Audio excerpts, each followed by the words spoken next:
The Tale of Benjamin Bunny by Beatrix Potter.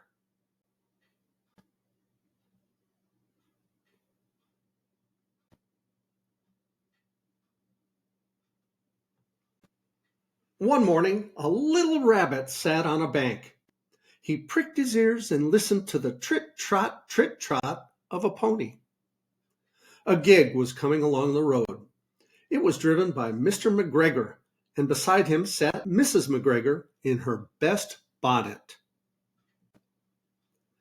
As soon as they had passed, little Benjamin Bunny slid down into the road and set off, with a hop, skip, and a jump, to call upon his relations who lived in the wood at the back of Mr. McGregor's garden. That wood was full of rabbit holes, and in the neatest, sandiest hole of all lived Benjamin's aunt and his cousin, Flopsy, Mopsy, Cottontail, and Peter. Old Mrs. Rabbit was a widow. She had earned her living by knitting rabbit wool mittens and muffetees. I once bought a pair at a bazaar. She also sold herbs and rosemary tea and rabbit tobacco, which is what we call lavender. Little Benjamin did not very much want to see his aunt.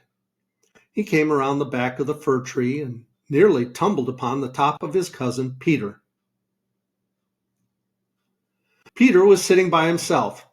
He looked poorly and was dressed in a red cotton pocket handkerchief. "Peter," said little Benjamin in a whisper, "who has got your clothes?" Peter replied, "The scarecrow in Mr. McGregor's garden," and described how he had been chased about the garden and had dropped his shoes and a coat. Little Benjamin sat down beside his cousin and assured him that Mr. McGregor had gone out in a gig, and Mrs. McGregor also, and certainly for the day, because she was wearing her best bonnet. Peter said he hoped that it would rain.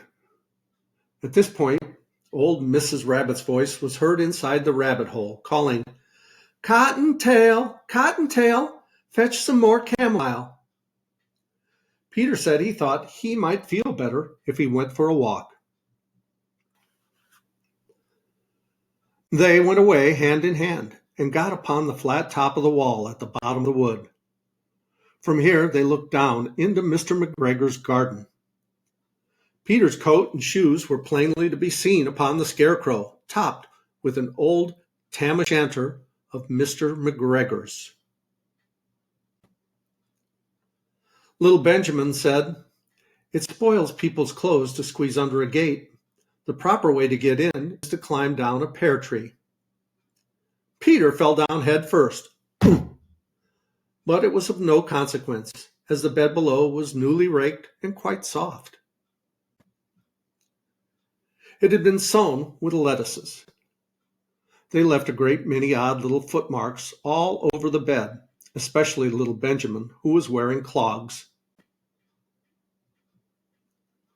Little Benjamin said that the first thing to be done was to get back Peter's clothes, in order that they might be able to use the pocket handkerchief. They took them off the scarecrow. There had been rain during the night, there was water in the shoes, and the coat was somewhat shrunk. Benjamin tried on the tam-o'-shanter, but it was too big for him. Then he suggested they should fill the pocket handkerchief with onions as a little present for his aunt. Peter did not seem to be enjoying himself. He kept hearing noises. Benjamin, on the contrary, was perfectly at home and ate a lettuce leaf.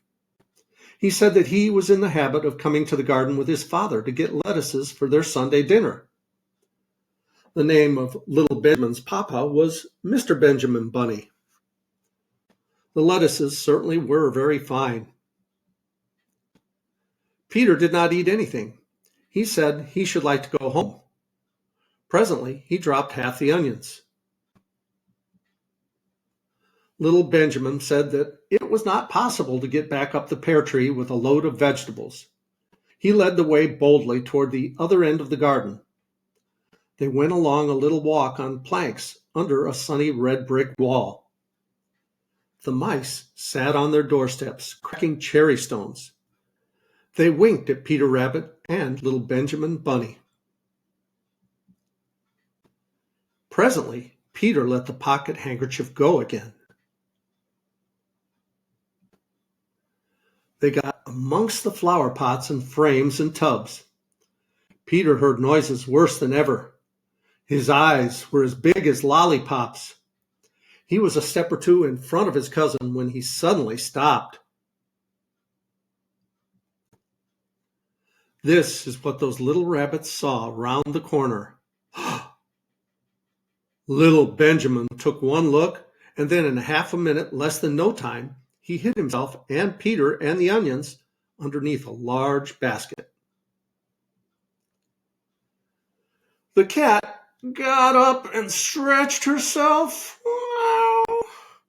and came and sniffed at the basket. Perhaps she liked the smell of onions.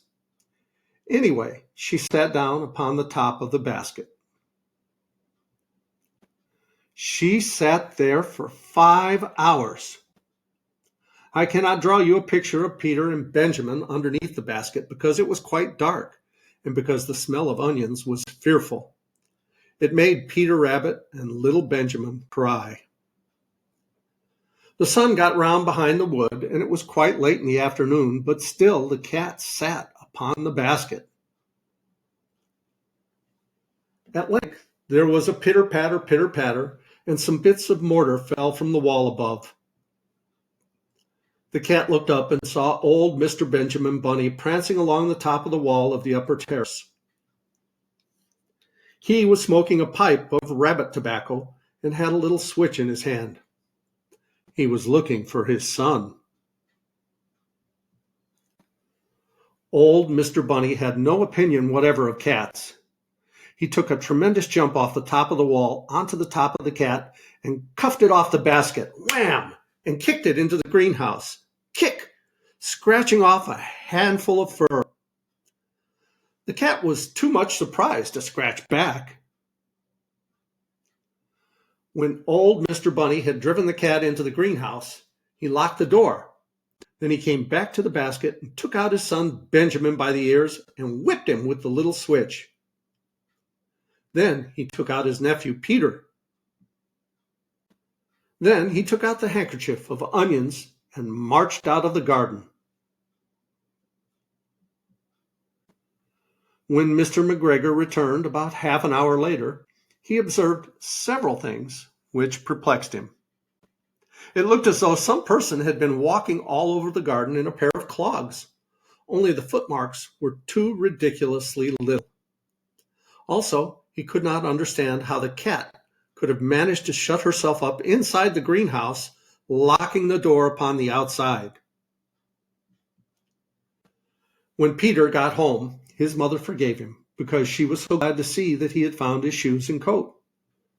Cottontail and Peter folded up the pocket handkerchief, and old Mrs. Rabbit strung up the onions and hung them from the kitchen ceiling, with the bunches of herbs and the rabbit tobacco. The end. Well, I hope you liked that story, and I hope you come back for our next one. I love you guys. As Tigger says, ta-ta for now.